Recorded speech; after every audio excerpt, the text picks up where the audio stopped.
I wanted to talk a bit about headstand and how you can do the pose as a beginner. Things that you want to watch out for. This is the first in the series of yoga poses that we'll address over the blog. So we'll go over various poses, talk about the alignment, things that you want to look out for in various poses, and the benefits of each. Headstand in Sanskrit is Sirshasana. Headstand is considered the king of the yoga poses. When people talk about yoga poses that they like, it's a common one that comes up. It's my personal favorite. I tend to prefer headstand over shoulder stand for some very specific reasons related to my own body. But if you attempt to do shoulder stand the way that I'm going to show you, and it feels uncomfortable, it feels painful in any way, if you're simply just not sure of yourself, back off. Go back to doing standing poses, warrior pose, triangle, standing forward bends. After you develop strength in your upper body, in your neck, it will come easily. The first time I tried, I could not do it. It made absolutely no sense to me whatsoever. I practiced for another 6 months. My strength improved, my flexibility improved, and I went up into a headstand fairly comfortably and began to play with the pose. When you first practice, you should find a corner and a pillow. The pillow on the floor is going to provide a little bit of cushion for your head, and it will allow you to slowly go up into the pose. And if you fall forward into the wall. By being in a corner, you can put either leg up the wall. That means that if you feel like you're falling forward, you can push your feet on the wall to get some balance. If you fall out in a direction that feels relatively comfortable, so long as you don't tap your toes to the floor too hard. But you can roll forward onto your knees. It makes the pose very easy to get in and out of. And we'll go ahead and demonstrate.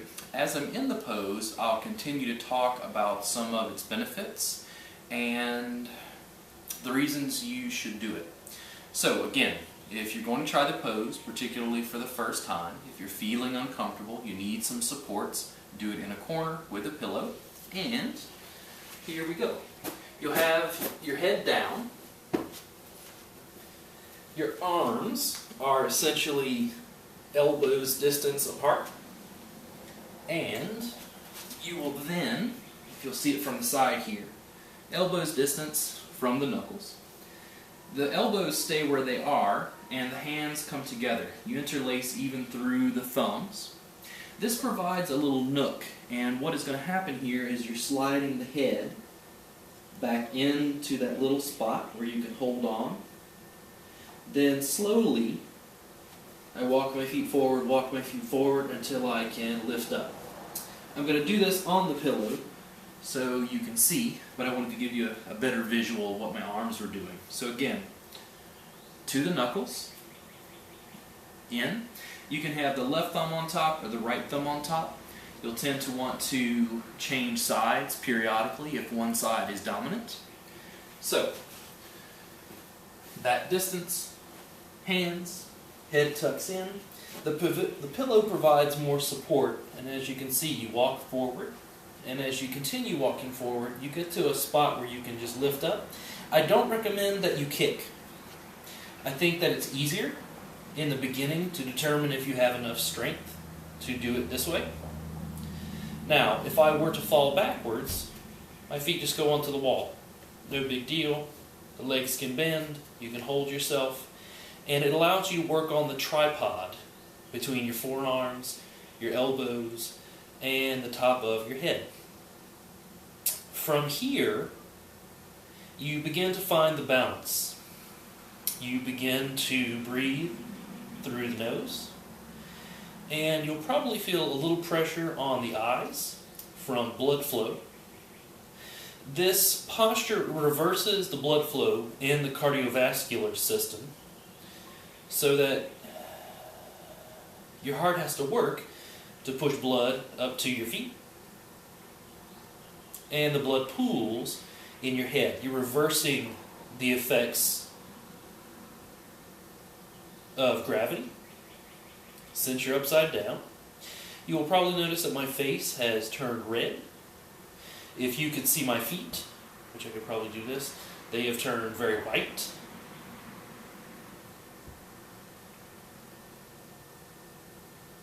And if you have thrombosis, if you have cervical spine injuries, if you've had herniated discs, things of that nature, you probably don't want to do the pose.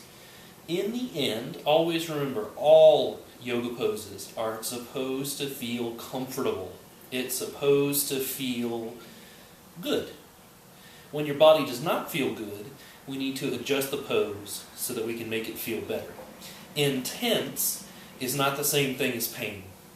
Intense, when I use a muscle, says that the muscle is being used. It doesn't say injury.